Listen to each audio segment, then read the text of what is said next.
Eu sempre gosto de rezar a Ave Maria. Na verdade, eu gostaria sempre de ter o tempo de rezar o rosário antes de estar aqui, né? Para começar a falar, né? E tem histórias belíssimas sobre isso, né? E São Domingos foi um grande pregador, né? Grande pregador. E ele rezava o rosário antes de começar a falar. Vocês imaginam, um dia ele estava em Paris, e lá na Notre Dame, catedral, ele lá dentro rezando o rosário, a igreja lotada, e só tinha os grandes catedráticos no dia, só o povo das universidades estava lá. São Domingos preparou um trecho, ele prepara uma pregação, né? Porque aqui a gente faz uma meditação, é completamente diferente, né? Então preparou aquela pregação, estava lá rezando o rosário, quando Nossa Senhora entrou onde ele estava. Pode imaginar? Era para acabar de ficar morto, né? Antes de lá falar. Nossa Senhora falou com ele assim: Domingos, deixa eu ver o que você preparou. Vou morrer, não? Ele mostrou, ela olhou, falou com ele: muito bem, Domingos, está muito bom o que você preparou, mas na verdade eu quero que você fale isso aqui para eles. Era sobre o rosário. Quase morreu, que falou: como que eu vou falar diante desse povo, né, da universidade, só os grandes da universidade, falar com eles sobre o rosário? E nada disso aqui, é isso aqui, viu, Domingos, que você vai pregar para eles, é o rosário hoje. Porque é espetacular, porque a gente não conhece o poder do rosário, né? A gente desconhece, né? E Jesus fala que depois da Santa Missa, a oração que mais agrada o céu é o terço, é o rosário. Não é dele que eu vou falar hoje não, mas é porque eu lembrei que eu estava rezando a Ave Maria. É porque ele fala que a hora que a gente está rezando, as graças são derramadas, e que qualquer coisa se consegue através do terço. Não há nada que não se consiga através do terço. Então a gente precisa pensar nisso, porque quem disse isso foi ele, não sou eu não, foi ele que falou. Rezem. Então o pessoal me fala assim: Filó, me dá uma oração forte, fala, reza o terço. Ah, mas o terço, existe uma resistência imensa com o terço mariano, que é exatamente porque ele vai despender graças demais. Então é isso. Então por isso que eu gosto de rezar, porque ela é a nossa intercessora, né? Ela vai ficar aqui intercedendo por mim e por vocês, né? Então, porque a gente precisa de chamar a mãe para estar conosco, né? Quando vai falar do filho dela. Para quem está com a Bíblia, vocês estão aprendendo, né? Abre em Mateus capítulo 17. Eu vou te fazer todo mundo trazer a Bíblia de novo, né? Porque a gente precisa aprender a manusear a palavra de Deus. Nós estamos na geração do celular, nós estamos lendo muito pouco, nós estamos lendo livro muito pouco, e a nossa mente precisa de livro. Essas coisinhas curtinhas de TikTok, vai não, temos que ler. Hoje uma das coisas que está acontecendo com as crianças é que elas estão viciadas em TikTok, elas não conseguem ler o enunciado da questão da prova toda. Ela lê pela metade e marca errado, que ela acabou de ler. Estão viciadas em coisas rápidas. Hoje está um problema muito grave, mas não é esse o assunto. Acharam? Está no amém ou na misericórdia? Acharam? Então, Mateus capítulo 17, versículo 1, a transfiguração. 6 dias depois, Jesus tomou Pedro, Tiago e João, e seu irmão João, e os levou para um lugar à parte, sob uma alta montanha, e ali foi transfigurado diante deles. Seu rosto resplandeceu como o sol, e as suas vestes tornaram-se alvas como a luz. E eis que lhes apareceram Moisés e Elias conversando com ele. Então Pedro, tomando a palavra, disse a Jesus: Senhor, é bom estarmos aqui. Se queres, levantarei aqui 3 tendas, uma para ti, outra para Moisés e outra para Elias. Ainda falava quando uma nuvem luminosa os cobriu com sua sombra, e uma voz que saía da nuvem disse: Este é o meu filho amado, em quem me comprazo. Ouviu. Os discípulos, ouvindo a voz, muito assustados, caíram com o rosto no chão. Jesus chegou perto deles e, tocando-os, disse: Levantai-vos e não tenhais medo. Erguendo os olhos, não viram ninguém. Jesus estava sozinho. Palavra da salvação. O O contexto da transfiguração, Jesus estava no caminho para o Calvário. E Jesus chamou 3 discípulos, Pedro, Tiago e João. Pedro, uns dias antes dessa cena, tinha feito uma das declarações mais lindas para Jesus, tinha falado com ele: nós cremos que tu és o Cristo, o Filho de Deus vivo. Mas logo depois que ele falou com Jesus assim. Jesus começa a contar que ele vai para Jerusalém, ele vai ser rejeitado, ele vai sofrer muito e vai morrer. Pedro falou: não, você imagina, isso vai acontecer isso com o Senhor? Porque ele tinha medo não só por Jesus, mas por ele, porque o seguimento de Jesus não é brinquedo. Falou: o quê? Se vai acontecer isso com ele, vai acontecer conosco. Imagina, vamos ficar aqui tudo bem, todo mundo tranquilo. Fica pensando nessas coisas, né? E Tiago e João tinham brigado pelos primeiros lugares. Então vocês imaginam que a turma estava caminhando com Jesus igual a gente, e estava completamente equivocado sobre ele e sobre o que era caminhar com Jesus, né? Completamente equivocado. Mas vocês vão ver que é tão interessante que os mesmos que Jesus pega para levar na montanha da transfiguração é o mesmo que ele leva para a desfiguração. São os mesmos 3. Por quê? Na nossa vida, os seus amigos que te sustentam na alegria deveria ser o mesmo que te sustenta no sofrimento. Às vezes não é, né? Às vezes é só sofrer, a turma vaza, ninguém nem pergunta se você está bem ou não. Dá uma queixadinha para você ver, fica encontra com alguém, pergunta: tudo bem? Você fala: não está muito bem. Ela fala: então depois eu converso com você, Deus vai te ajudar, porque eu estou com pressa agora. Isso é porque somos cristãos, né? Então isso aqui é tão sério, tudo isso, né? É tão sério. Mas Deus tinha que arrancar do coração desses homens o escândalo que seria a cruz. Eles tinham que estar fortalecidos. Bem, é tão interessante isso aqui, porque essa frase que o Deus Pai fala: este é meu filho amado, em quem me compraz, ele fala 2 vezes. Qual que é antes que ele fala essa? O batismo. Então, Deus Pai, na hora que Jesus é batizado por João, que ele sai da água, fala: este é meu filho amado. A diferença é que aqui ele fala: ouvi-o, escutai-o. O que Jesus está falando nessa hora? Nada. Mas então por que Deus Pai mandou a gente ouvir? Jesus não está falando. É porque na verdade escutar tem uma outra tradução bíblica, né? Quer dizer, acolha Jesus, acolha esse mistério daquilo que ele é. Escutar na Bíblia está relacionado com obedecer. Está lá em Deuteronômio 5: ouve Israel, o Senhor é o único Deus. Ok? Então a fé vem pela escuta. O que tem a ver falar dessa transfiguração 2000 anos depois, hoje, na vida de vocês? Vocês entenderam na missa qual era o sentido de vocês ouvirem esse trecho de novo hoje? Não? De verdade, a gente está aqui entre irmão, né? Entrou, escutou e ficou por isso mesmo? Pensou nisso nessa semana? Claro que não, né? Tanto de coisa para pensar, né? Tanto de problema. De verdade, alguém lembrou disso? Não. Então, isso a gente precisa ser honesto com a gente mesmo, não é? Por que é tão difícil ouvir isso? Nesse momento da transfiguração, Jesus permitiu aos discípulos descobrir quem ele era. De verdade, ele se transfigura, ele se transforma e revela que ele é Deus. Ele é pura luz. Se vocês olharem no Antigo Testamento, no Salmo 103, acho que é no versículo 2, fala que Deus, a luz é como um manto que reveste. Se vocês olharem Abacuque, também fala de Deus como luz. Então o Antigo Testamento, todo mundo já conhecia essa história de Deus como luz. Aí vem Jesus e fica na luz. Então ele é o Filho de Deus, ele se revela. E nós, pelo fato de Jesus nos termos feito filho, nós somos filhos adotivos de Deus, nós também temos um mistério em nós.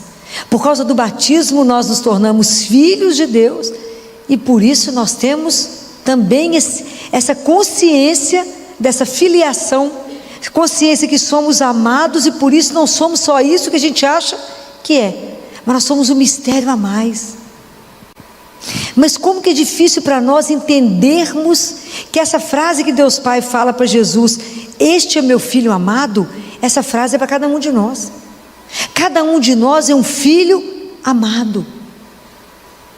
Que é porque hoje nós somos muito barro e pouco espírito. Um dia nós vamos ser muito espírito e pouco barro. O problema é que nós somos muito pesados, né? Nós ainda não trabalhamos, a semana passada eu falei isso com vocês, a nossa consciência de que somos filhos de Deus, e por isso eu não sou resumida a isso. É tão interessante, eu já falei isso com vocês mais de uma vez, mas quando eu pergunto para um de vocês, quem é você? O que a gente responde? Em geral a gente responde a profissão que a gente exerce, mas não é isso que a gente perguntou. Quem é você? Eu não posso responder só que eu sou uma pediatra. Eu tenho que responder, eu sou um filho amado de Deus, eu sou um sonho sonhado dele, só por isso existo. Então por que quando Deus Pai fala, escutai-o? Escutar não é uma brincadeira, porque escutar não é ouvir. Eu posso ouvir e não escutar. Todos nós ouvimos essa passagem domingo. Quantos de nós escutamos essa passagem? O que isso quer dizer?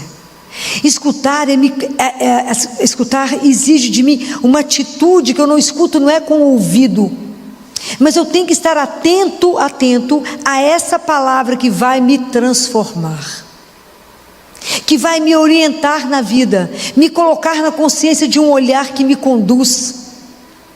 Compreendem? Se essa palavra não chegou no meu coração, se essa palavra escuta não chegou em mim, e que eu tenho que pegar a palavra de Deus e escutar, então eu tenho que pegar a palavra de Deus e colocar a minha vida diante disso, e falar, o que ser filho de Deus transformou a minha atitude? A consciência de que eu sou um filho amado, que eu venho do amor e que volto para o amor, isso mudou em que a minha atitude com o meu irmão? Se eu não for transformada, eu estou sendo, está valendo o que a caminhada? Eu vou deixar para me transformar quando? Se a palavra de Deus não consegue mover em mim, se esse escutar não me coloca diante de Deus vivo, essa palavra perde o sentido, ela fica lá no passado. Aí essa palavra não me muda, não me transforma, eu não me transfiguro. Aí adiantou o que escutar isso? Nada, eu ouvi, mas eu não escutei. Escutar exige de mim hospitalidade, porque eu tenho que pegar essa palavra, colocá-la dentro de mim e falar, Espírito Santo, me transforma nessa palavra. Eu tenho que ter coragem de olhar a minha vida diante disso e falar, se eu for chamada diante dele hoje, eu já mudei o que na consciência de ser filho? Nada. Eu realmente estou investindo na minha vida espiritual, na consciência que eu tenho um pai que me ama, e que para me mostrar o amor do meu pai, além de amá-lo, eu tenho que amar o outro que está perto de mim, porque nós somos irmãos. Eu não rezo Pai meu, eu rezo Pai nosso. Compreendem? E nós, para sermos cristãos hoje, temos que ter atitude de coerência. Eu não posso ser cristão fragmentado, que venho à missa, aqui rezo, e ali fora eu já me comporto como um pagão. Falei semana passada, nós estamos vivendo como pagão batizado.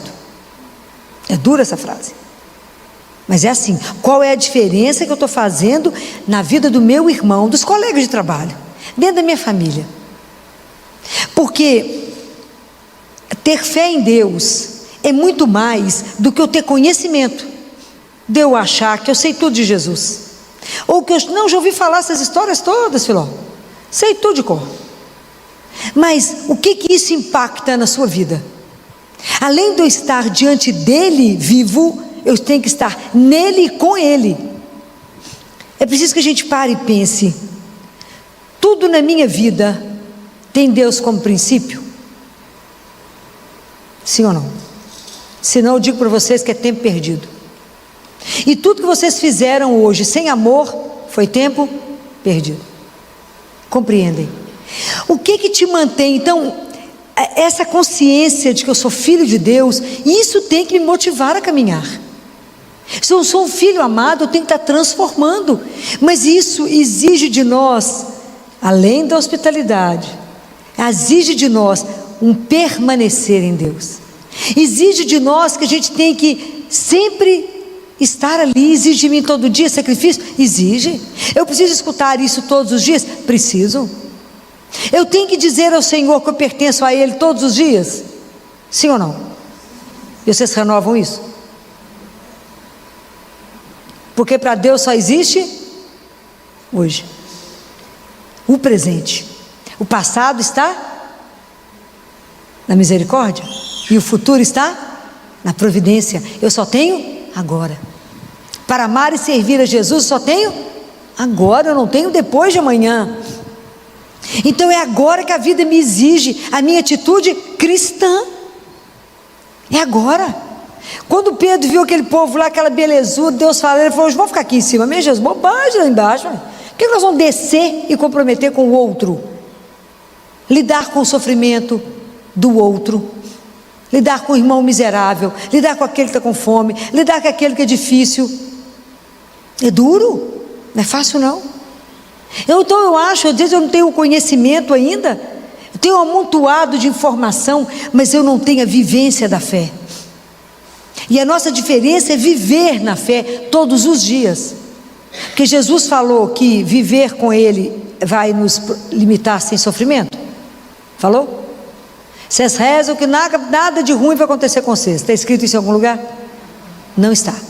Ó, que vocês tiverem dúvida, vocês vão em Lucas. Lucas 7, se não me engano. Lucas, eu acho que eu não vou lembrar aqui exatamente quando, ele diz que aquele que escuta a palavra dele e a põe em prática, que a gente tem que escutar e viver, é como o homem que construiu a casa na terra, na rocha. Aí vem a tempestade, vem o que vier e a casa permanece. E aquele que constrói sobre a areia, no primeiro problema que tem, ele diz, cai. O que te mantém de pé?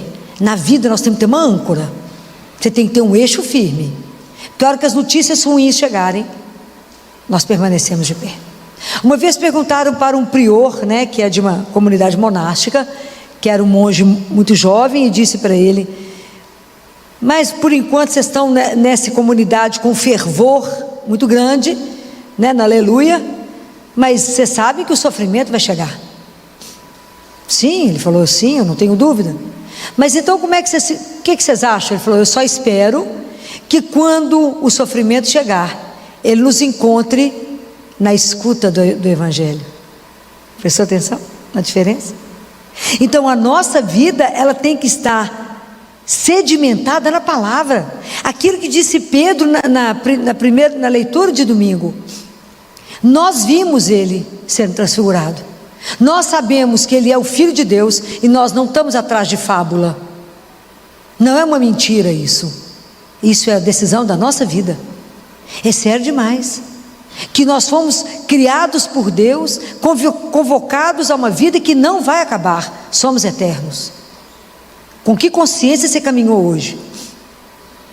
O dia que a gente tem consciência que a gente caminha, cada dia que falta, menos um, fica tudo tão relativo, que a gente já não briga por um tanto de coisa. Filó, mas aquela pessoa me irritou. Bobagem, ficar com raiva. Diante de Deus nós vamos ter morrer de vergonha disso. Que é o nada. Nós temos que estar aqui pensando em coisas maiores. Pensa sempre assim: Jesus, como é que o senhor faria no meu lugar agora? Brigando por herança, tantas famílias destruídas quando morre alguém, destruídas, quando vai fazer os inventários, quer matar uns aos outros, acabar de matança. Para quê mesmo? Vai levar o quê? Nada. E qual o investimento que está sendo feito na alma? Se nós somos filhos do Pai, que é amor e bondade, os nossos atos já são transformados nisso? As pessoas já conseguem olhar para nós e falar: está a cara do Pai. Não? Já conseguimos levar o amor na vida do irmão, a bondade, ajudar o outro na caminhada, a perceber a dor do outro, a acolher o outro. Então exige de nós muita disciplina, essa consciência que eu também vou ser transfigurada. Eu tenho que ser transformada. E o que te transforma? Qual que é o princípio disso? É a consciência que a gente é filho de Deus. Qualquer filho não, amado. Essa é a diferença. Então você passa por um problema? Passo, sozinho? Não. Tanto que Jesus fala com eles, eles caem no chão, Jesus fala: levantai, não tenhais medo. Não tenham temor, ter temor e respeito a Deus, mas não tenham medo de caminhar. Então, o maior investimento que nós podemos fazer a cada dia é trabalhar a cada dia um pouco mais aquilo que somos. Quem eu sou? Para que a nossa vida seja muito mais transformada do que desfigurada, porque o pecado nos desfigura. Por que Nossa Senhora é tão linda? Porque nela só tem amor, não tem pecado. Observe a sua expressão no espelho quando você está irado, e olhe a sua expressão quando você ama. É completamente diferente. Então a gente precisa começar a pensar: se eu sou filha de Deus, eu preciso viver como filha dele, filho dele, andar com a confiança de filho, ser transformado, não ter medo, tudo confiar ao Pai. Então, mas para ser transformado é igual a pipoca. Como é que ela vira pipoca? O milho vira pipoca no fogo. Como é que eu sou transformado? Pela ação do Espírito Santo. O Espírito Santo vai chegar aqui e vai te invadir? Não, você tem que pedir. E é através do coração imaculado de Maria, e várias vezes ao dia: vem até mim, Espírito Santo de Deus, e me transforma. Transforma o meu coração, transforma o meu olhar, transforma a minha consciência que eu sou filha, e me ajuda a caminhar como filho de Deus. Eu quero viver de forma que eu possa dar testemunho de Deus vivo. Sem isso não vale. Nós não podemos ser cristão destruído. Nós estamos ficando cada vez um número menor. Dar testemunho de Deus hoje não está brincadeira. Não está. Assumir que cremos em Jesus hoje, e assumir isso não está fácil. Mas se a gente não tiver isso primeiro dentro de nós, essa certeza que a gente é filho dele, e essa alegria de ter essa pertença a Deus, o que nós vamos levar para o irmão? Nada. Compreendem? Então por isso que eu preciso escutar.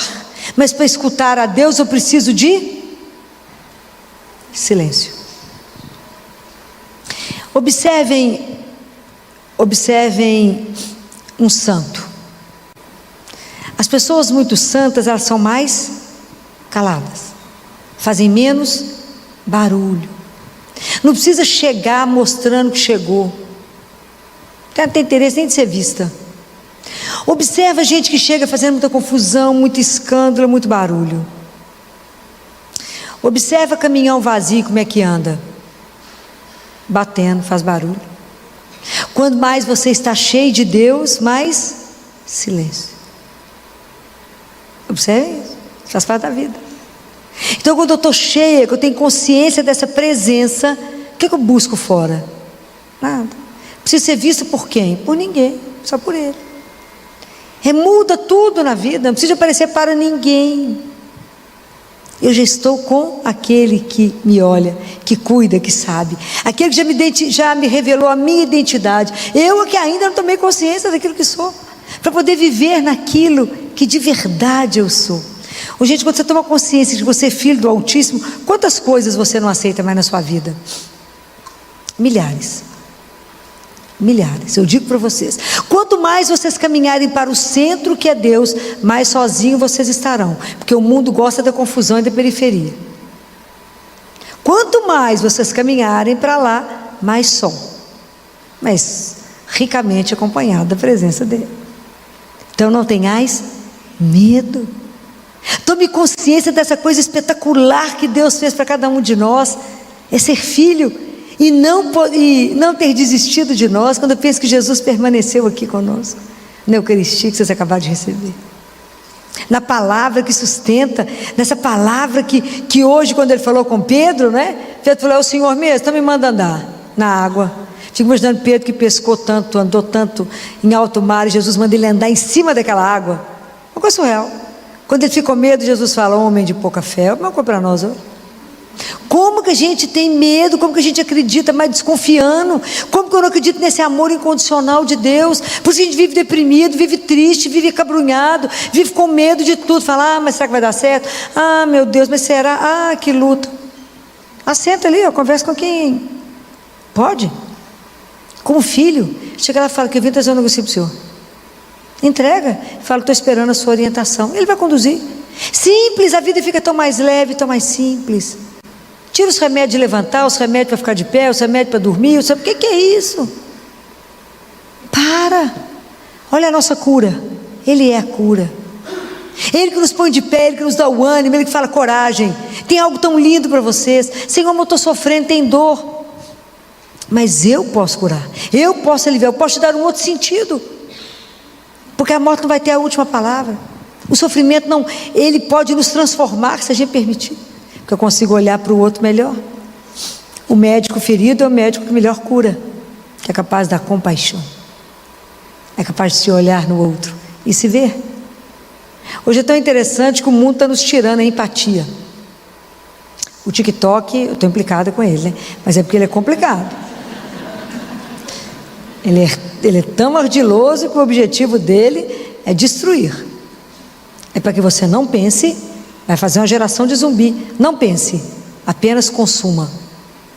Todo mundo que não pensa é fácil de ser domado, domesticado. Só compra. A coisa não está boa não, estou falando sério com vocês. Do ponto de vista psiquiátrico é aterrorizador.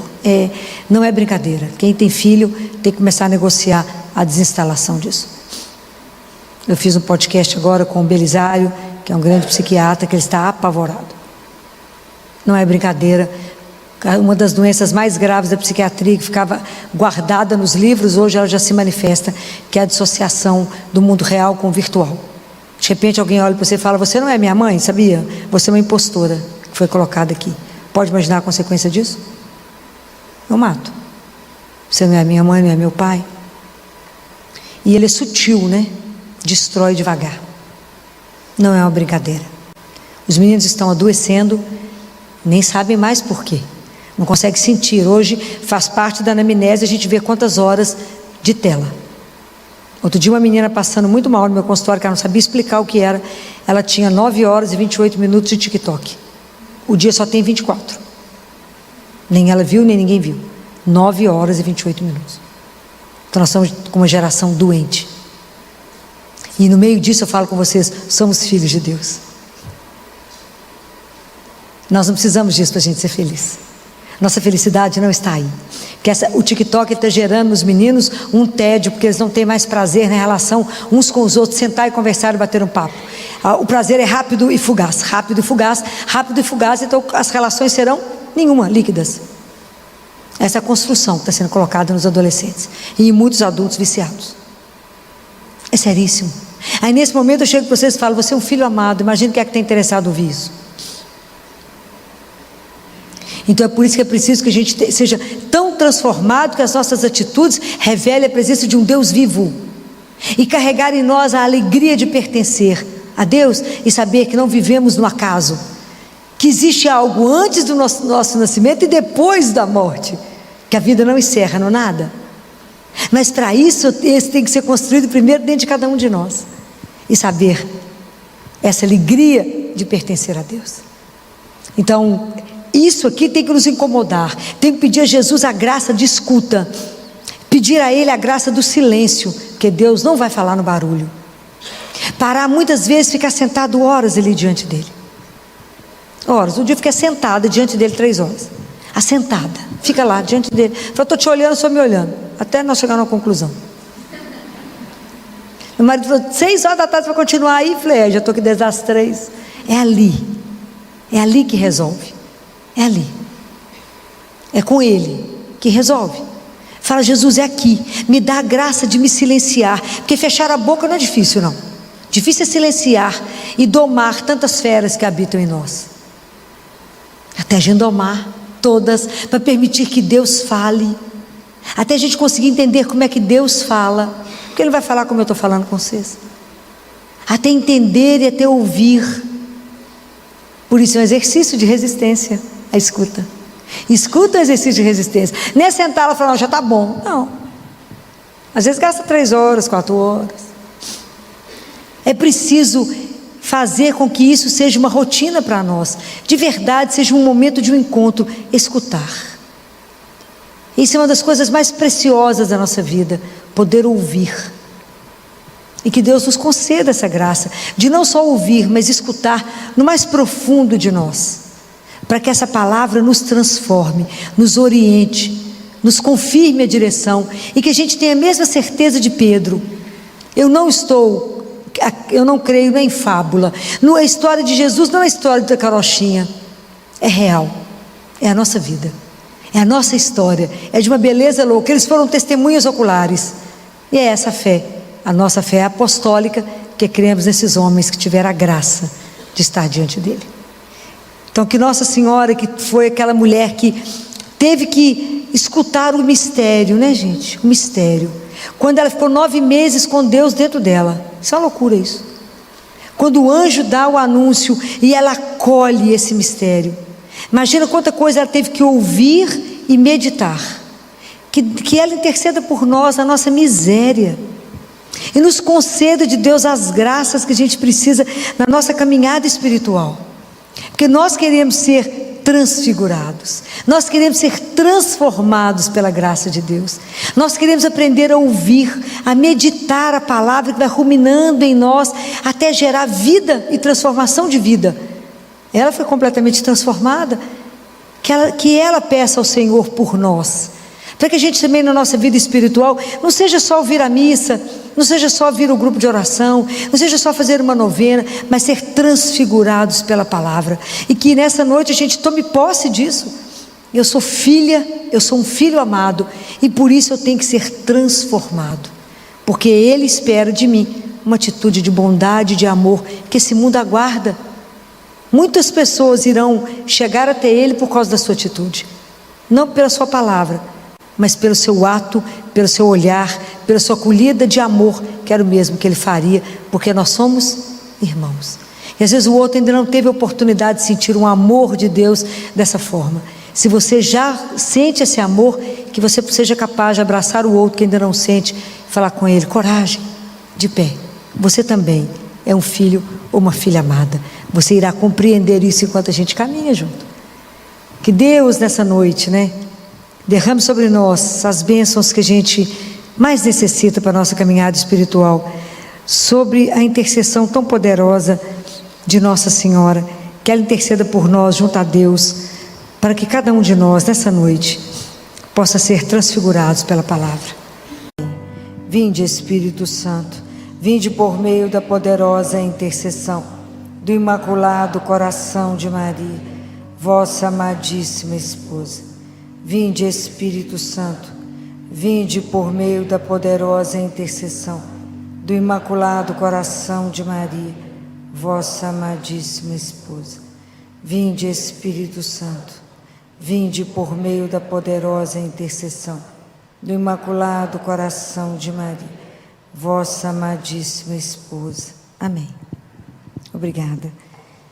Quem tiver com a palavra de Deus, abra a Bíblia em Marcos capítulo 10, versículo de 46 a 52. Foi o evangelho de domingo. Chegaram a Jericó. Ao sair de Jericó com seus discípulos, esse trecho do evangelho é o relato do último milagre que Jesus fez. Quando ele estava a caminho de Jerusalém, ele passa por Jericó, e esse é o último milagre. E é que ele encontra o mendigo à beira do caminho. Bartimeu, ele devia ser um homem que tinha a cegueira dele, deve ter causado algum impacto. Isso nos conta Santo Agostinho, porque Marcos conta o nome do pai e o nome dele. Então ele não fala de um cego, tinha um cego à beira do caminho, ele fala Bartimeu. Toda vez que a gente lê uma palavra e fala Bar, é pai. Então Bartimeu, filho de Timeu. Quando vocês estudam, vê algum filme de Jesus que fala Bar José, Jesus é o filho de José, Então Bartimeu devia ser um homem que tinha algumas propriedades, tinha alguma coisa. Ele era uma pessoa que perdeu a visão. Então ele não era um cego de nascença, ele já tinha visto. Tanto que ele fala, porque eu quero ver novamente. E ele perde e fica à beira do caminho. É um homem que se sente acabado, Ele está cego, está sentado e está à beira do caminho. Que essas vezes, muitas vezes é a nossa situação, né? O Bartimeu, ele é um modelo nosso. A cegueira na Bíblia, ela sempre tem uma conotação mais densa, porque é a questão da luz. Nós temos que lembrar que Deus é luz, e Ele nos fez e somos filhos da luz, Ele nos fez para ver a luz. Então, quando Bartimeu está cego, ele não consegue perceber. Isso é um simbolismo da nossa fé? Sim. Sabe quando você crê, mas a sua fé vai acabando, vai diminuindo, você fala, nem sei se eu creio mais, ou eu creio assim, mas não é aquela fé que te motiva, não é aquela fé que te movimenta, é aquela fé que não te deixa sair do lugar, você fica ali paradinho, é como se estivesse tudo muito bem, obrigado. Não é uma fé que te move por alegria, você não vive a vida com alegria, você apenas cumpre a vida. Compreende a diferença disso? Isso é muito diferente. Aquela pessoa que só repete o que tem que fazer, mas não vive com paixão, não faz a vida com paixão, não se envolve com nada, apenas cumpre. É muito triste, isso se arrasta pela vida. Porque quando você vê a luz, vocês imaginem, que na hora que Bartimeu, Jesus escuta ele gritando, e que Jesus para e fala, chama. E a palavra é coragem, levanta-te. Porque às vezes é a palavra que a gente precisa hoje, né? Coragem, levanta. Vocês imaginam o encontro, Jesus diante do cego. Imagina, é um mendigo diante de rei, literalmente, né? Alguém que quer curar e alguém que precisa ser curado. É um encontro de duas liberdades, né? Um encontro de duas vontades. A nossa vida só vai mudar, gente, o dia que você tiver um encontro. Um dia que ele olhar no seu olho e te quebrar.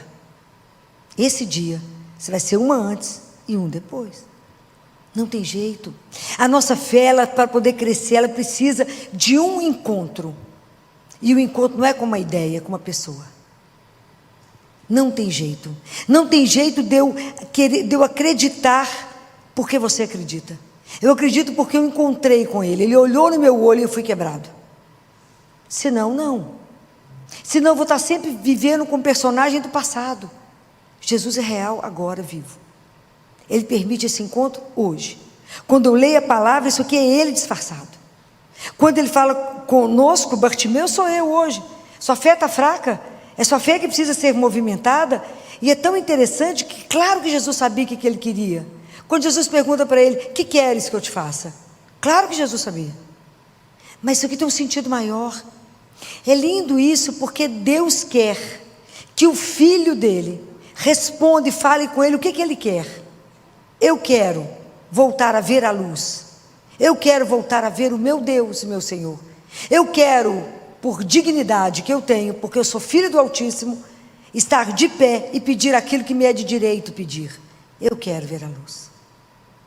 Olha como é que Deus faz. Quando Santo Agostinho comenta Bartimeu, ele fala, Bartimeu quando perde, porque às vezes a gente perde riqueza, mas não é riqueza material. Às vezes a gente tem riquezas que a gente desconhece, e uma delas é de ser cristão. Uma delas é de ser filho do Altíssimo. E às vezes a gente perde essa dignidade. E Deus quer nos colocar de pé, coragem. Coragem, você tem uma dignidade. Coragem, você pode me gritar, Jesus, tem de piedade de mim. Olha que oração belíssima, curta e objetiva. Essa oração quem fez igual foi o publicano, quando sobe ao templo. Lembra que ele está diante de um fariseu? Ele entra no templo, não se sente digno, bate no peito e fala, meu Deus, tem de piedade de mim, porque sou pecador. E o fariseu reza assim, obrigado Senhor, porque eu não sou igual a ele, tá? Eu pago o dízimo de tudo, faço tudo. Quem que saiu de lá melhor? O que gritou e bateu no peito, Senhor, tem de piedade de mim. Então você imagina a riqueza de alguém que pode ver o próprio pecado, de ver a própria miséria. Porque para mim poder mudar a minha situação, eu tenho que ver. Se eu achar que estou bem, que não sou cega, eu vou pedir cura de quê? Nada. A fé é um caminho. A nossa caminhada com Jesus é um caminho. Não tem jeito. Porque tem um querer nosso, para que a gente possa caminhar. Eu tenho que ter um querer.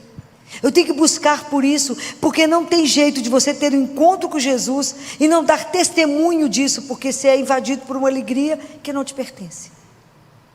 uma alegria de poder ver a vida de um outro jeito. Você passa a ver a situação com outro olhar, porque Ele te abriu os olhos. E é isso que a gente precisa pedir a Ele. Senhor, abre meus olhos, me dá a luz para que eu veja a beleza desse projeto do Senhor de salvação, desse mistério, essa beleza de ter sido criada para uma eternidade, essa beleza de ser filho do Altíssimo. Por causa de Jesus nós somos filhos adotivos. Me ajuda a ver na dificuldade, na alegria, na tristeza, me ajuda a ver a vossa santíssima vontade. Me ajuda a ver quando eu tenho que ajudar ou quando eu não tenho. Me ajuda o que eu tenho que fazer diante de uma situação. Me faça ver. Não me deixe passar ao largo, Senhor. Tire a minha cegueira. Eu quero ver a luz. Mas isso é uma opção. Porque se eu acho que está tudo bem, que o que eu estou vendo está bom, eu não tenho que pedir a Ele para curar. Mais importante do que ressuscitar alguém é ser capaz de ver os próprios pecados. A gente não tem dimensão, porque a gente não se acha pecador, não é? A gente fala, vou confessar o quê? Uai, gente, não matei ninguém, não roubei, não fui no cartomante. Qual que eu vou confessar? Fiz nada. Então a gente não vê, a gente não se vê diante daquele que é profundamente a luz, né? Diante de um Deus maravilhoso de amor. A gente não consegue compreender a dimensão, a gente fica parado, estacionado na nossa vidinha, às vezes desorientado. Essa imagem do homem acabado, que está à beira do caminho, desorientado, porque não vê nada. Então a gente precisa pedir a Ele, Senhor, me ajude a ver qual é o caminho, me ajude a tomar a direção certa, porque às vezes eu fico girando e não acho o caminho, porque eu preciso ter a coragem de falar com Ele, me mostra a direção. Quantas vezes a gente se sente perdida? Quantas vezes a gente não sabe para que lado ir? E muitas vezes quando a gente não sabe para que lado ir, fica parado até que Ele mostre. Fala, Senhor, me faça ver. Porque às vezes a nossa situação de ver é igualzinho da madrasta da Branca de Neve. O que ela fazia? Ela parava diante do espelho e falava assim, espelho, espelho meu, existe alguém mais lindo que eu? Aí se o coitado do espelho dissesse que existia, ela quebrava ele. Por quê? Porque às vezes a nossa visão é igual de espelho, só plana, só num único sentido, e a gente não consegue ter a visão do todo. Senhor, me ajuda a ver além de, me ajuda a ver com seus olhos essa situação. Eu quero caminhar na luz, eu quero crescer na minha fé, e por isso, porque creio, eu quero caminhar dar um testemunho concreto, consciente da opção que eu fiz na minha vida. É isso que a gente estava falando aqui no início. Qual é a opção que eu faço na minha vida? Porque creio. Porque creio. Muita coisa na minha vida muda, porque eu vejo de uma forma diferente aquilo que eu acabei de ver aqui agora. Vocês imaginem, quando Jesus fala com ele, chama Bartimeu, faz 3 coisas. A primeira é que ele tira o manto. Então ele tira aquilo que impede ele. Depois ele dá um salto. Depois ele chega até Jesus. Se você parar e pensar hoje, o que te impede de viver uma vida de fé profunda? Isso é uma decisão sua. O que você tem que tirar da sua vida que está te impedindo de caminhar? Porque às vezes a gente fica paradinho, acomodado.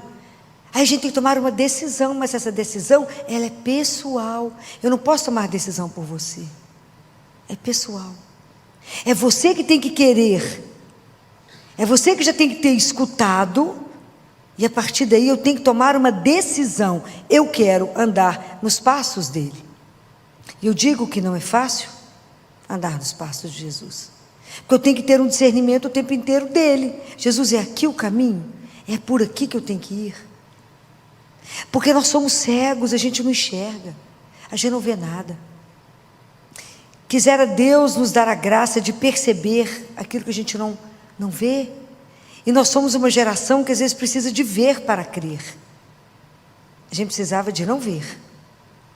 Então é tão interessante isso, né, que quando João Paulo II, né, como a gente tem saudade dele, foi aos Estados Unidos dar uma palestra.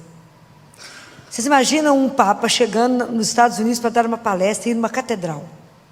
Claro que antes do povo chegar, quem que tinha que estar lá? polícia, não é? Eles tinham que olhar tudo, a segurança absoluta, era um papa, eles tinham que olhar tudo e mais alguma coisa, até as esquinas. Então, antes da população chegar, porque viria uma multidão, eles vão antes, e além de tudo conferido, eles entravam e levaram os cães farejadores, para ver se localizava alguma coisa que eles poderiam não ver, e com isso o papa correr um risco. Então os cães aí saíram olhando todas as pilastras, todo lugar, cheirando tudo e farejando. Quando de repente um cachorro para, fica estático, imóvel, sinalizando que tem uma pessoa.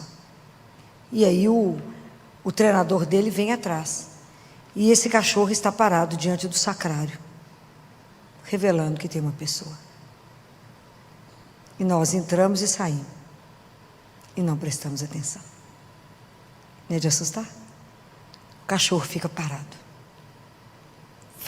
sinalizando que tem uma pessoa ali atrás. Esse Deus é de chorar, porque Ele permanece vivo para cada um de nós. Ele está ali, vivo, a nos esperar. Mas como é difícil abrir os olhos para ver, não é? Porque realmente a adoração, ela é árida. Essas palavras são de Jesus. É uma devoção árida, porque vocês não veem nada, Ele fala. Mas eu estou ali. Eu trabalho na sua alma. Então a gente precisa pedir a Jesus a graça de não esperar ver com esses olhos, mas com os olhos da alma. Fala: Senhor, me ensina, me ajuda a ver.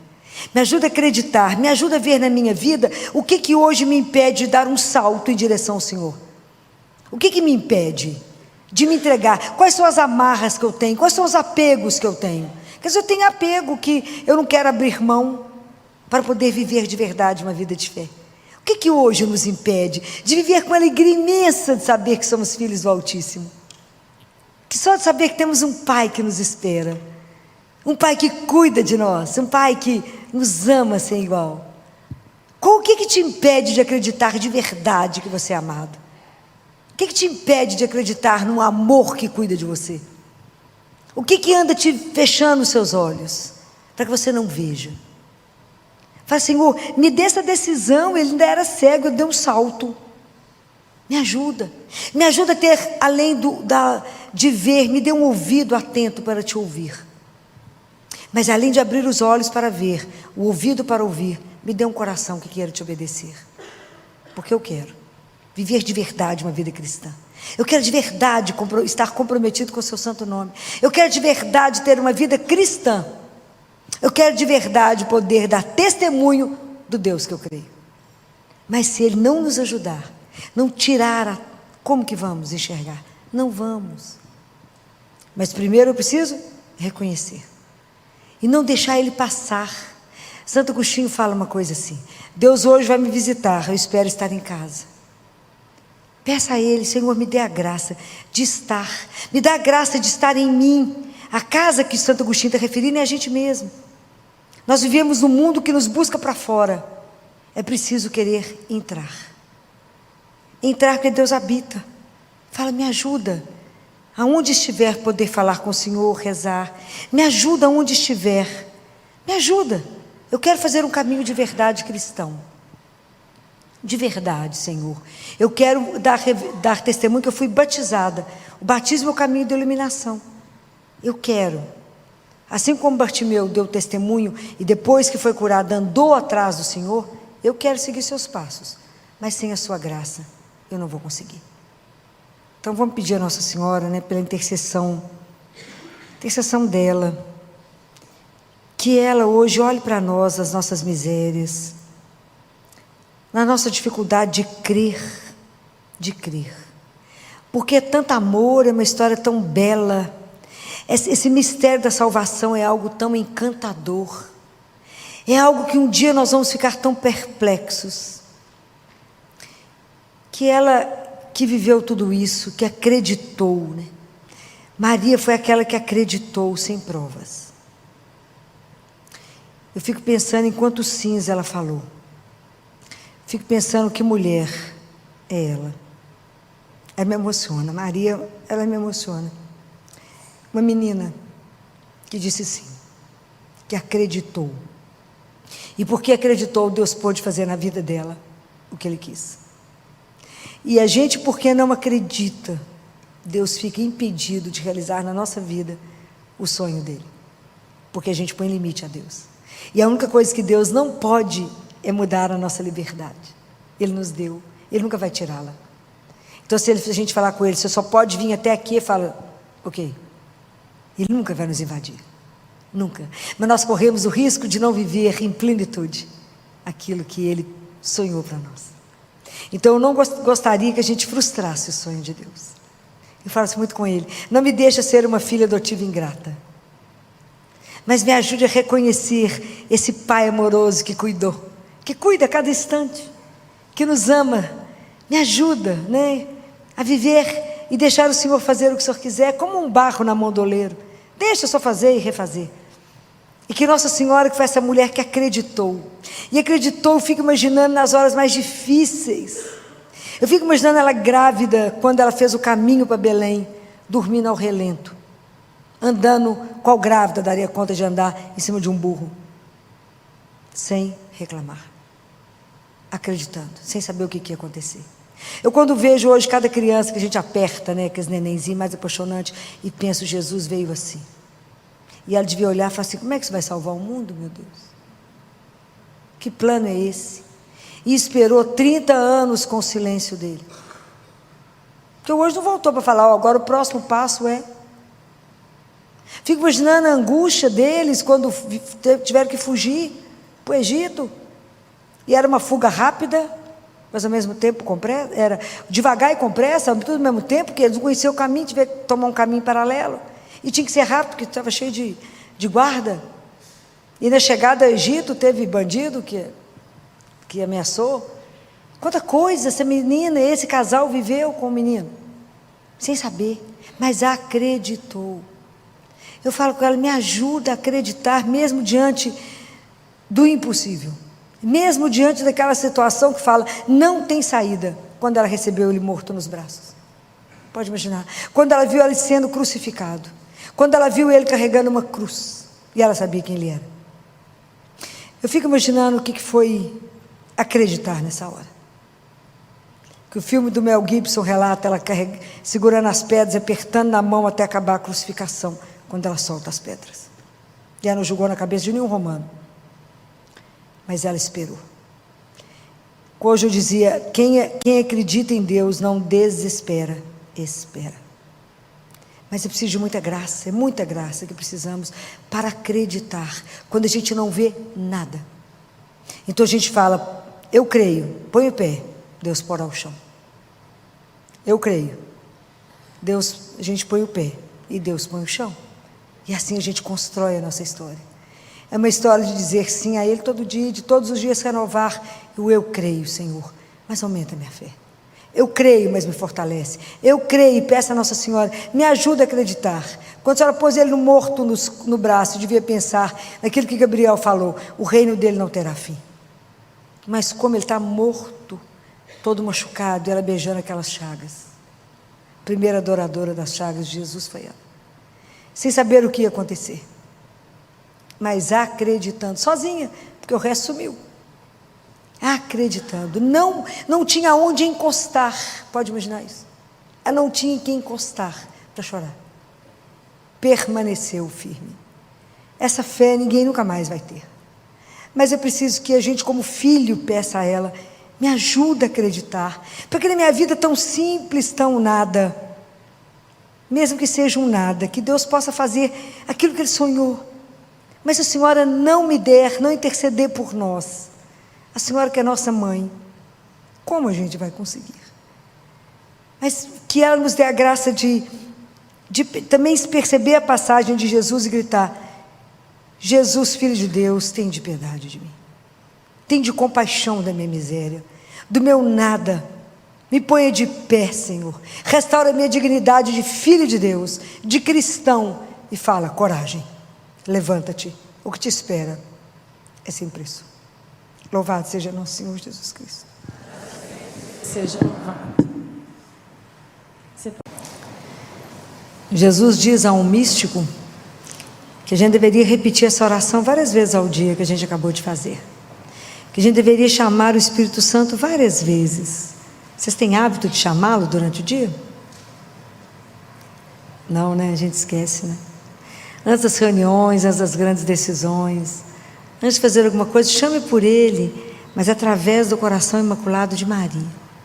Ela é a Santíssima Esposa dele, a amada esposa. Então, lembrem disso, só que vocês tiverem que tomar uma decisão, né, estiverem diante de reuniões difíceis, às vezes a gente não sabe para que lado vai, chama o Espírito Santo de Deus, ele não vai negar ajuda. Muito bem, nós estamos vivendo o terceiro domingo da Quaresma, terceiro domingo da Páscoa, e nesse terceiro domingo, vocês imaginem, os discípulos já tinham passado pelo horror da crucificação, Jesus já tinha aparecido para alguns isoladamente, já tinha aparecido lá para Tomé, já tinha aparecido para os discípulos de Emaús. E os discípulos de Emaús voltam, né, depois que Jesus parte o pão, voltam correndo, encontram com os discípulos, e quando eles estão lá conversando, eles contando o que aconteceu, Jesus entra no meio deles. É como a gente aqui reunido, falando dele, e ele chega no meio deles. Pode imaginar o impacto? Então, nesse momento, está em Lucas, né, se alguém quiser acompanhar, Lucas 24, né? Então, na hora que Jesus entra e fala, a paz esteja convosco, eles ficaram espantados e com medo, com temor, porque acharam que era um espírito. Jesus, que conhece tudo, sabe de tudo, falou, por que estáis perturbados e por que vocês têm tantas dúvidas em vossos corações? Ele fala, sou eu mesmo, sou eu. Pode pegar, pode encostar. Mas eles estavam tão, né, era tanta alegria, ao mesmo tempo tanta surpresa. Pode imaginar que dimensão era essa que eles podiam, não conseguiam imaginar o que Jesus tinha para eles, né? Imagina, tinham visto ele sofrer, tinha visto aquela carne flagelada, tinha visto ele machucado, tinha visto ele cego de um olho, tinha visto tudo o que aconteceu, e de repente Jesus aparece no meio deles e fala, a paz. Jesus não chegou cobrando, não chegou falando, vocês sumiram, né? Aquela hora não ficou ninguém, hein? A gente viu, está apavorado, se ele ressuscitou, nós fugimos, o que ele vai fazer aqui agora conosco? E Jesus fala só da paz. Achou que eles estavam com muito medo, ao mesmo tempo de medo, de maravilhados, de encantados. Jesus falou, e para eles verem que não era só espírito, mas era corpo, tinha osso, era ele. Falou, vocês têm alguma coisa para comer? E comeu no meio deles. E Jesus aí explica, fala, é isso tudo que foi dito para vocês, era isso que eu falava. E vocês terão que ser testemunhas de tudo isso. Bem, Filó, naquela época eles davam conta disso, porque Jesus iluminou a cabeça deles, conseguiu que eles entendessem, abriu a mente, entregou o Espírito Santo para que eles fossem conduzidos, claro, porque imagina como é que aquele povo, aqueles homens, que eram pescadores, iam dar conta de testemunhar Jesus, e que nós estamos hoje reunidos por causa do testemunho deles. Então, o que nós temos que aprender com tudo isso 2000 anos depois? Filó, eles estavam reunidos e Jesus chegou. Hoje, a gente repete tudo isso que eles viveram. É possível? Sim ou não? Sim? Aonde? Aonde? Quando? Fala alto. Sim. Então, todas as vezes que a gente se reúne para celebrar a missa, para participar da missa, nós estamos repetindo isso aqui que os discípulos viveram. Eles estavam reunidos falando dele. E nós, quando reunimos, a gente vai escutar a palavra. Aliás, a primeira coisa que a gente fala é agradecer a Deus por ter nos dado Jesus, não é assim? Bendito seja Deus que nos reuniu no amor de Cristo. Depois a gente escuta a palavra e depois a gente se reúne na presença dele. É claro que a ressurreição, ela é a grande sustentação da nossa fé. E isso é uma coisa que tem que ser fortalecida, dita, conversada, porque é nela que nós nos seguramos. Como diz São Paulo aos Coríntios, se Jesus não ressuscitou, a nossa fé é vã, é perdida, é tempo perdido a gente estar aqui. Mas é claro que a consciência de que Jesus está vivo no meio de nós, isso cresce de uma forma muito lenta, porque somos muito frágeis, e a gente mais duvida do que crê. Então, de verdade, quantas dúvidas temos que de verdade Jesus se coloca no meio de nós, que na hora que o padre faz a consagração, a partir daquele momento, nós temos Jesus vivo. A gente não pensa nisso. A gente acredita nisso mais ou menos. Porque se de verdade acreditássemos que Jesus está vivo no meio de nós, aquele Santíssimo ficaria sozinho como ele fica? Não ficaria. Jesus diz isso a um monge, naquele livro Ensinies, ele fala: se os meus filhos tivessem certeza da minha presença viva, as igrejas não caberiam. Isso é ele que fala. Do nascer ao pôr do sol teria fila, mas as pessoas não creem na minha presença ali. Não creem. Não creem que eu posso chegar ali, ele está vivo. Eu falo e ele me escuta. E se eu calar, e se eu caminhar, eu vou poder escutar o coração dele bater. Ele está vivo. Quantos milagres eucarísticos estão descritos no mundo? Inúmeros. Tem livros de milagres eucarísticos. Que Jesus se coloca naquele momento, que a hóstia se transforma em pão. Então, por que nós não acreditamos? E porque eu sempre digo que a intimidade vai gerando descaso. Nós já esquecemos que Jesus é o grande tesouro da nossa vida. Por que a igreja está de pé? Porque ele permaneceu vivo no meio de nós. Vivo pela palavra quando eu escuto, e vivo cada vez que eu recebo a Eucaristia. E vivo ali à nossa disposição para vir chorar, para vir cantar, para vir louvar, para vir agradecer, para vir contar um segredo, para dividir a vida com ele como um amigo. O dia que acreditássemos nisso, eu pergunto para vocês, nós teríamos problemas? Nem meio. Tudo a gente viria contar para Jesus. É o mesmo Jesus que andou na Galileia. Isso é uma coisa tão fantástica, né? O mesmo Jesus que andou, que curou tanta gente, que fez o que fez, está aqui no meio de nós hoje. Então, por isso que a nossa caminhada é tão lenta, o nosso processo de conversão é tão devagar, por causa da nossa miséria.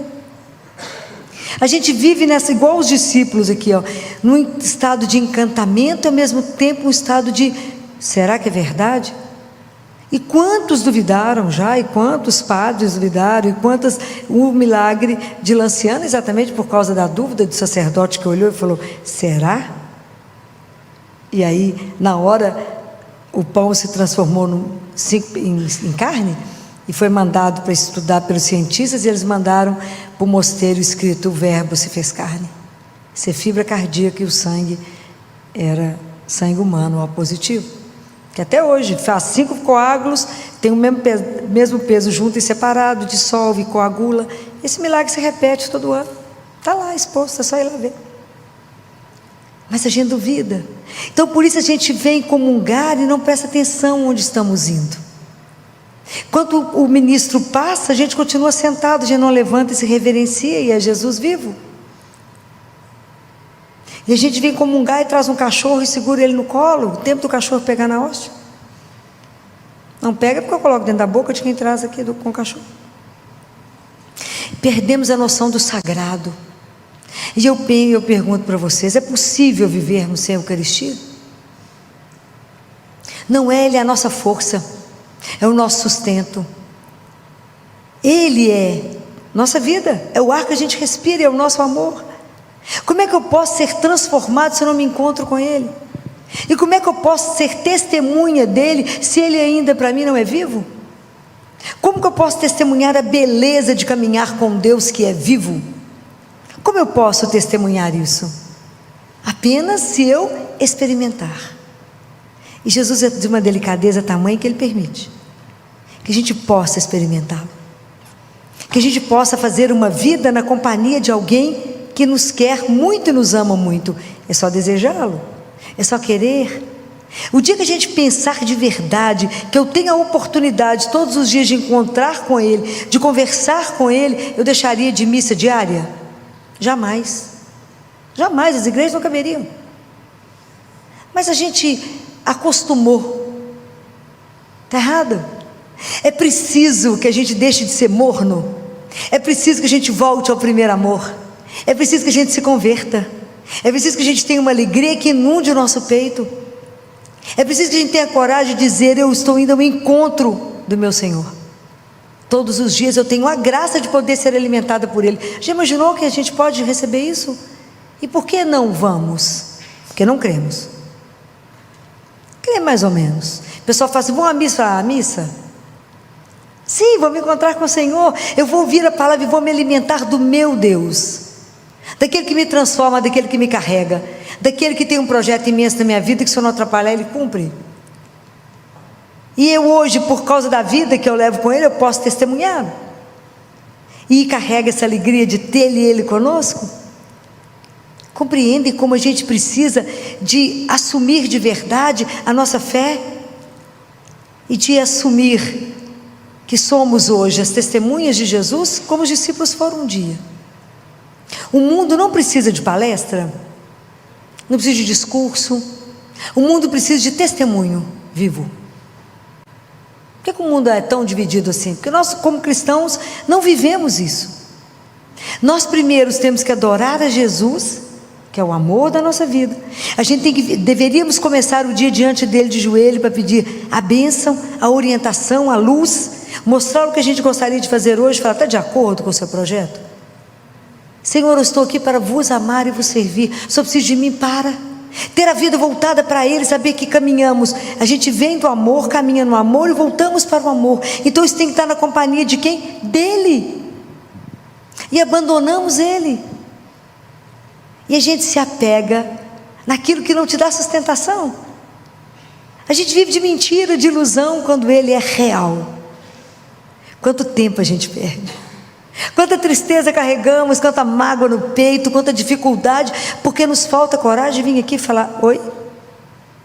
São João Maria Vianney teve uma visão belíssima, de que cada pessoa que chega para visitar o Santíssimo, Jesus recebe com um beijo. Ainda bem que a gente não vê, porque ia cair mortinha se eu visse uma cena dessa. Pode imaginar o que é ser recebido por Ele, saber que Ele está ali vivo. Isso é o maior tesouro que nós podemos carregar. Isso é riqueza. Essa é a maior riqueza que a gente carrega na vida. Qual é? Ter Jesus vivo, que eu posso cutucar Ele e falar: Jesus, e falar: oi, vou te contar um negócio. Isso é espetacular. Ele não marca a hora, Ele não te fala que dia você pode vir, Ele não te define que roupa que você tem que usar, e Ele não cobra nada a hora dele de graça.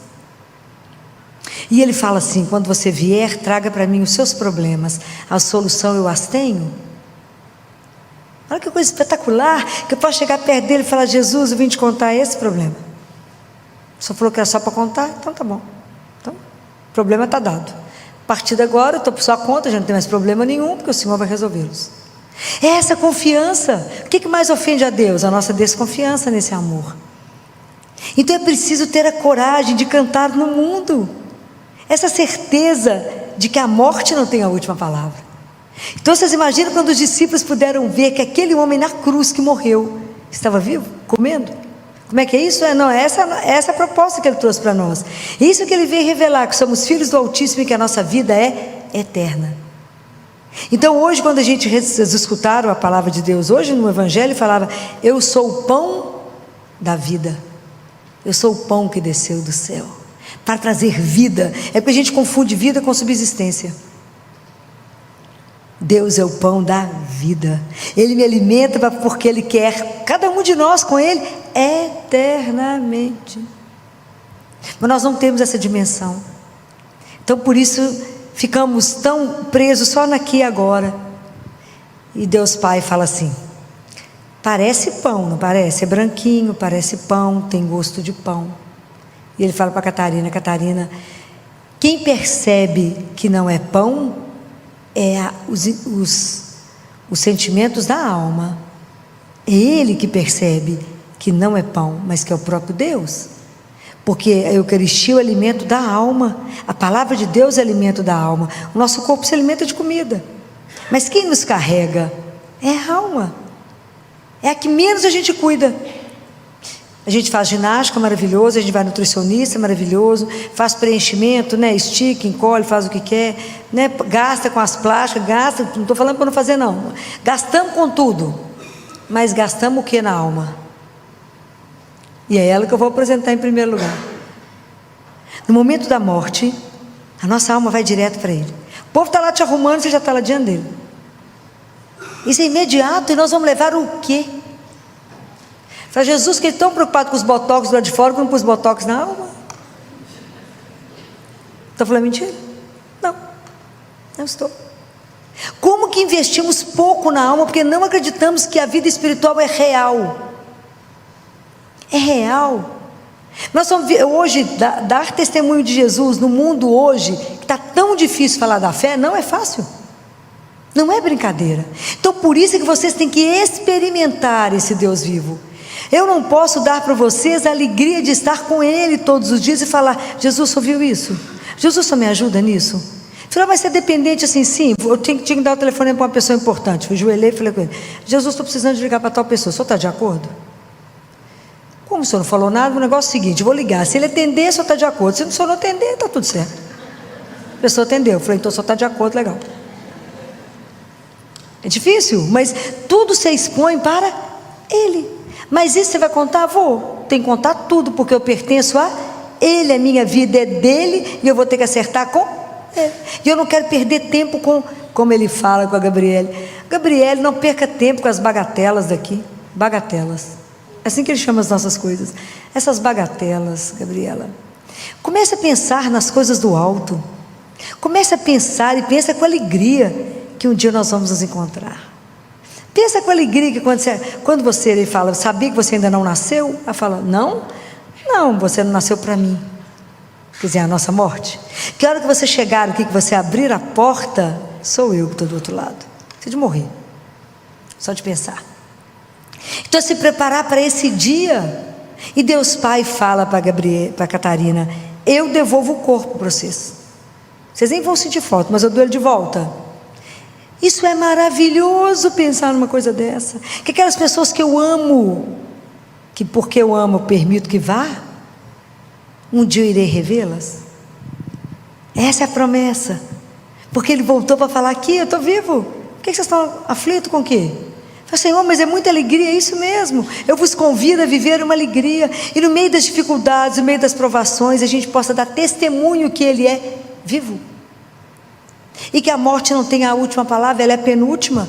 Que não fomos feitos para a dor, mas para o amor. Então testemunhar isso no meio da dificuldade. Na hora que a vida está pegando fogo, para. Se você não sabe para onde ir, para. Feche seus olhos e fala: Jesus, o Senhor é a minha luz, me dá o caminho. Eu não estou enxergando nada, mas se o Senhor me der a mão, eu não vou ter medo. E o Senhor dá o caminho. Se o Senhor der o caminho, eu posso pisar que eu não vou cair. Essa confiança, essa intimidade, é isso que os discípulos viviam, e é para isso que Ele deseja que a gente esteja em paz. Essa paz que o mundo nunca vai te dar. O mundo te tumultua. Tudo que é de Deus tem que gerar paz. Todos os sentimentos que geram paz em você não te pertencem, é dele. Todo pensamento bacana que a gente tem não vem de nós, vem dele. E aprender que essa caminhada Ele quer fazer conosco, como Ele fez com os discípulos de Emaús. Hoje Jesus andou com vocês o dia inteiro, talvez vocês não tenham percebido que Ele andou com vocês o dia inteiro, que Ele te socorreu em tantas coisas que a gente não viu, porque os nossos olhos não estão treinados, porque a gente acha que a gente consegue as coisas pela força das nossas mãos. Eu digo para você: não confie em você, confia nele. Tudo conta para Ele. A mínima coisa conta para Ele. A mínima coisa conta para Ele. Conta seus desejos, seus sonhos, seus medos. Fala com Jesus: eu queria tanto vos servir. Fala com Ele: Jesus, eu queria de tanto viver uma fé de verdade. Eu queria tanto não idolatrar ninguém, a não ser o Senhor meu Deus. Eu não quero prestar atenção na minha conta bancária e ter ela como minha segurança, mas a minha segurança é ser o Senhor. Não no nome que eu carrego, no sucesso que eu faço, na beleza que eu tenho. Não é isso, no Senhor. Entender que tudo isso é nada, como diz Paulo, mas apenas o Senhor é tudo em nós. Será que nós, como cristãos, vamos dar conta de verdade de ter desejo, né? Guardem isso. Cristianismo é a religião do desejo. Deus nos deseja mais que a gente deseja Ele. Mas que a gente possa desejar Deus e falar: como que eu posso viver sem Ele? Por que eu preciso vir à Eucaristia? Por que eu preciso ser alimentada? Essas coisas são tão impressionantes que eu nunca tinha passado pela experiência de ficar sem Jesus muitos dias e meses. Como eu ganhei dele a graça que eu pedi de Eucaristia diária, eu devo ter mais de 30 anos de Eucaristia diária. Na pandemia, acabou. Na pandemia, a gente trabalhava todos os dias no hospital, fui da linha de frente, sozinhos. Eu e mais um grupinho parava na porta, ajoelhava na porta lá da igreja, lá do Colégio Arnaldo, e rezávamos o terço, de joelho no chão, no passeio, chorando, falando: o Senhor está preso aí, e nós estamos de cá. Nós precisamos do Senhor, e o Senhor é a nossa força, está preso. E numa época que a gente ficou preocupado, porque toda hora parava o carro da polícia, né? Porque teve uma época que o prefeito mandou tirar o povo da rua, né? E a gente estava lá de joelho, rezando. Precisava de força para ir trabalhar. Mas teve um dia que foi uma emoção, quando no sábado de manhã a gente estava trabalhando lá no hospital, e a gente estava dentro do CTI, estava discutindo, estávamos sentados, estava a equipe do CTI, a oncologia, a nefrologia, estávamos discutindo um caso grave, quando de repente eu falei com o pessoal: gente, para um minutinho, será que é só eu que estou louco ou tem um sax tocando? Não tinha ninguém na rua, ninguém andava na rua, né? Era só a gente, né? Falava com Jesus: não tem ninguém, só nós dois. Não tinha ninguém na rua. Falei: tem um sax tocando? Falei: gente, tem um sax. Amo sax, né? Falei: vou lá na janela ver se tem alguma coisa acontecendo. Quando eu cheguei na janela, Deus guarde esse sacerdote que eu não sei quem é. Tinha um homem com ele tocando um sax e um sacerdote no passeio da Santa Casa com o Santíssimo elevado, dando a bênção. Achei que nós todos fomos morrer de chorar. Sabe aquela certeza absoluta que não estávamos sozinhos? Sabe aquela certeza assim de que eu fico super emocionada quando eu lembro dessa cena, porque foi uma coisa tão forte. E foi chegando as carinhas do povo, tudo naquelas janelinhas da Santa Casa. Naquela certeza assim: eu estou convosco, não desanimem, não desesperem, não enfraqueçam, eu acompanho, eu estou aqui. E o padre ficou um tempo com o Santíssimo exposto, as pessoas colocando a mão para fora Era tão duro, né? Era aquele Deus que poderia mudar todas as coisas, é o Senhor que nos acompanha, que tem misericórdia de nós, e Ele de lá, de longe, a gente com a mão estendida, né? Daquele desejo de o encontrar. E aí eu falei com Jesus na minha casa, falei: Jesus, o senhor percebeu que eu vou morrer sem o Senhor? Eu não vou dar conta de sobreviver, eu não dou conta de ficar sem a Eucaristia, eu não dou conta de ficar sem o Senhor é minha força, o Senhor é a minha vida, como é que eu vou viver? Lutando com tanta dificuldade, com tanta coisa difícil, nós somos abandonados. Todo mundo falava: bate palma para os médicos, bate palma para a enfermagem, bate palma para a fisioterapia, vocês vão, nós estamos aqui guardados, vocês vão, não era assim? Bate palma para a turma que enfrenta, e nós estamos guardados. Nós fomos desamparados, a equipe de saúde ficou desamparada, e fomos, né? E aí eu falei com ele: como é que eu vou fazer para comungar? Eu não dou conta de ficar sem o Senhor. E é claro que toda lembrança boa só pode vir, ideia boa só pode vir de Deus. Quando eu lembrei do mosteiro, Nossa Senhora das Graças, descobri que eu tinha uma cliente que devia ter o telefone da abadesa. Falei com ela: liga para a abadesa para mim, pergunta para ela se eu posso ir fazer adoração. Eu não vou sobreviver sem adoração, não vou. Eu sei que eu não vou sobreviver. E aí a abadesa, falei: fala com ela que eu não vou contaminar ninguém, eu não estou com Covid, eu não peguei Covid, né? Eu vou ficar de fora, devem ter uma capela mais separada. E aí a abadesa falou: não, fala com a Filó que ela pode vir fazer adoração quando ela quiser. Achei que eu fosse morrer no pedido de adoração. E ela falou: convida ela, fala com ela que o marido, que eles estão convidados para a celebração eucarística. De hora que eu recebi a Eucaristia, eu achei que literalmente eu fosse morrer. Sabe aquela emoção de reencontrar, de poder de verdade estar diante daquele que é o Senhor, de novo poder estar com Ele, de novo receber o abraço dEle, de novo receber a força dEle, de novo falar: coragem, nós estamos aqui, coragem, você não está só. Isso não tem preço, isso não tem preço. Então, poder voltar a isso, a gente não pode acostumar, não podemos acostumar com a Eucaristia. A Eucaristia sempre tem que ser algo que vai fazer tremer as nossas pernas. A emoção de estar numa fila para poder estar diante dele vivo, isso não é uma brincadeira. Mas é claro que por isso o nosso processo de conversão é tão lento. Ele só começa, eu acho que a gente vai até o fim da vida. Mas a gente precisa meditar essas coisas, saber que isso não é uma brincadeira, que isso não é uma história, é real. Por que a igreja permanece? Porque Jesus ficou, Ele não foi embora. E hoje nós podemos encontrar com Ele todos os dias. E eu posso encontrar com Ele várias vezes no dia. Quando? Todas as vezes que eu vier ao Santíssimo. Mas aquele Jesus mesmo, eu posso ali falar com Ele? Pode. Ele escuta, Ele vê. E todas as suas palavras Ele guardará no coração dEle e vai usá-los. Pode falar. Exposto ou não, ali Ele está em corpo, sangue, alma e divindade.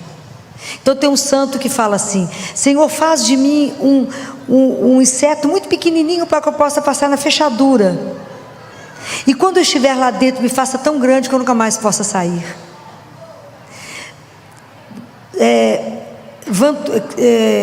François Xavier, que é o Vantuan, foi um sacerdote, foi um arcebispo de Xangai, que foi preso quando o comunismo chegou em Xangai.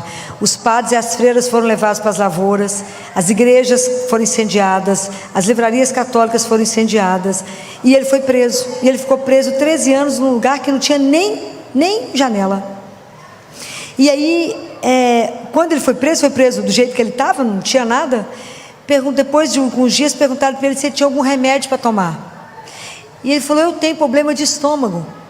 E aí quem recebeu a notícia entendeu que na verdade o que ele queria não tinha problema de estômago, coisa nenhuma, que ele queria o vinho. E aí ele celebrava com a migalha de pão e uma gota de vinho na palma da mão a Eucaristia. Então ele fala que celebrou com cálice de ouro, de prata, nos melhores lugares ele celebrou, nas igrejas mais chiques ele celebrou, e ele passou a celebrar a Eucaristia diariamente na palma da mão, com uma gota de vinho e migalha de pão. E ele fala que foi a sobrevivência dele. Depois que ele saiu, que ele foi libertado, ele foi trabalhar no Vaticano, e o cardeal que cuidava do João Paulo II falou com ele: vem cá que eu vou te mostrar a capela do João Paulo II, Santíssimo lá. Ele foi e falou com ele assim: você vê alguma coisa diferente nessa capela? Ele falou: não. Ele falou: olha para o piso. Por quê? Porque nós mandamos trocar. Eu mandei trocar. Por quê? Eu mandei pôr madeira, porque João Paulo II faz 7 horas de adoração por dia, não é por semana. Ele visita o Santíssimo 7 vezes no dia e deita no chão prostrado. Por isso ele foi o Papa que ele foi. Tudo ele ia lá conversar com Jesus, prostrava no chão 7 vezes no dia. A gente reza um terço, fala: não, rezei demais hoje, gente. 7 horas de adoração eucarística, porque sabia de onde que ele estava. E o cardeal falou: nós temos certeza que ele o vê. Nós temos certeza. O dia que vocês quiserem ler um livro espetacular sobre ele, chama O Papa dos Milagres, vocês verão quantos milagres João Paulo II fez de fazer um sinal da cruz em alguém. Vá ler, que o livro é escandaloso assim. Teve um fotógrafo ateu do Vaticano que fotografou e se converteu por ver os milagres dele.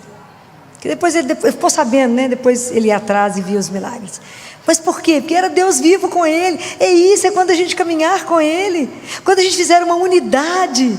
Vocês imaginam, 7 horas de adoração por dia. Eu faço uma luta para ver se as pessoas vão visitar Jesus uma vez por semana. Falo: gente, quinta-feira é dia da adoração.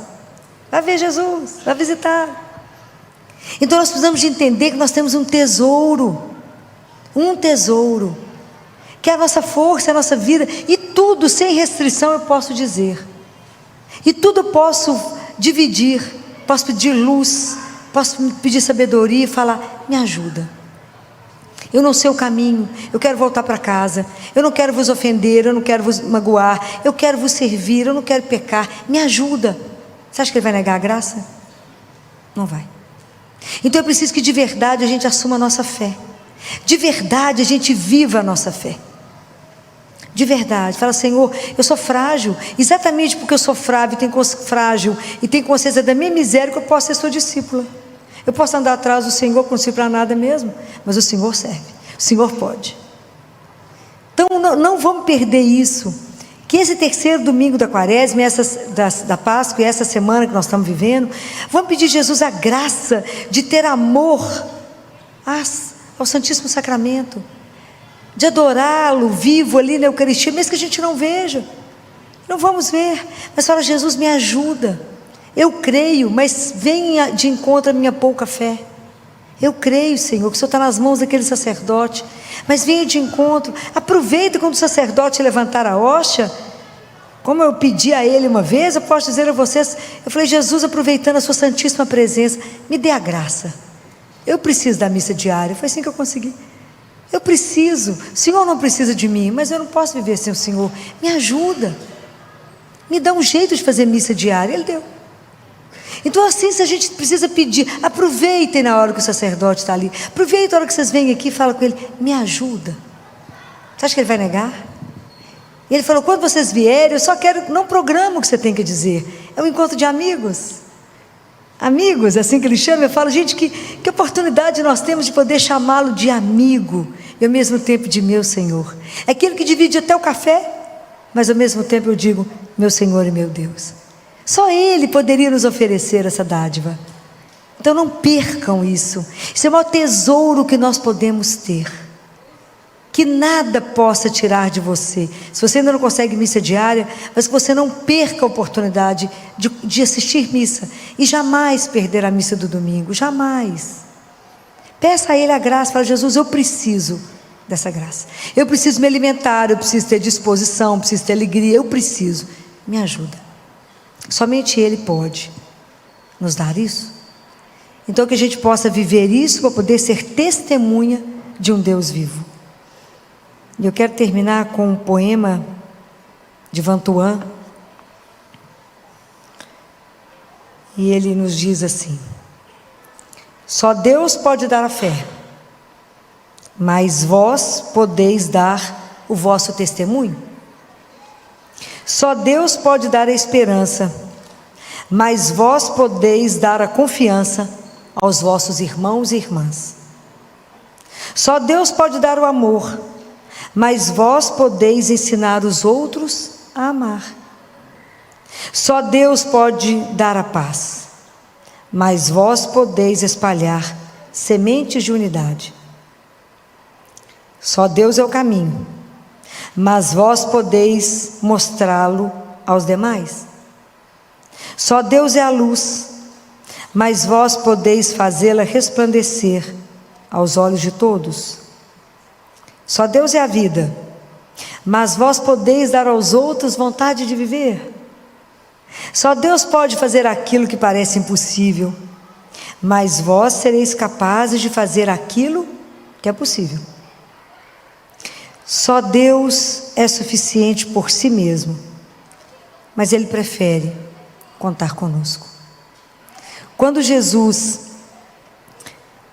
apareceu, da ressurreição até Pentecostes, a grande figura que permaneceu com eles, ajudando eles a rezar, e ajudando eles a terem perseverança, estarem reunidos em oração, foi Nossa Senhora. Então a devoção popular colocou, porque isso é de abril em geral a junho, que é Pentecostes.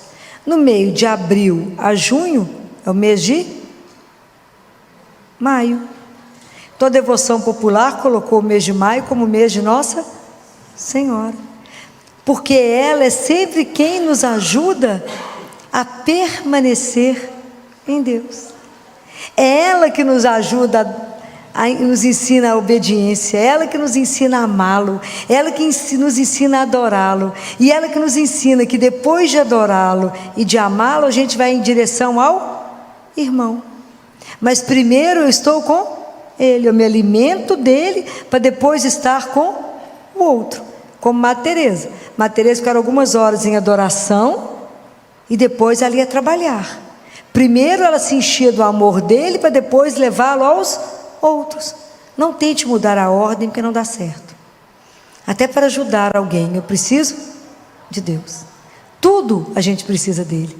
Então a adoração é a maior das caridades. Primeiro eu preciso dele, para que ele me ensine a amar, porque sem Deus nós somos pobres demais para amar os pobres. Que Deus tenha misericórdia de nós, da nossa miséria, e nos ajude a experimentá-lo, a viver essa relação de amor, para que a gente possa revelar aos outros o quão maravilhoso é caminhar com Deus vivo. Que Nossa Senhora nessa noite interceda por cada um de nós. Que assim seja. Amém.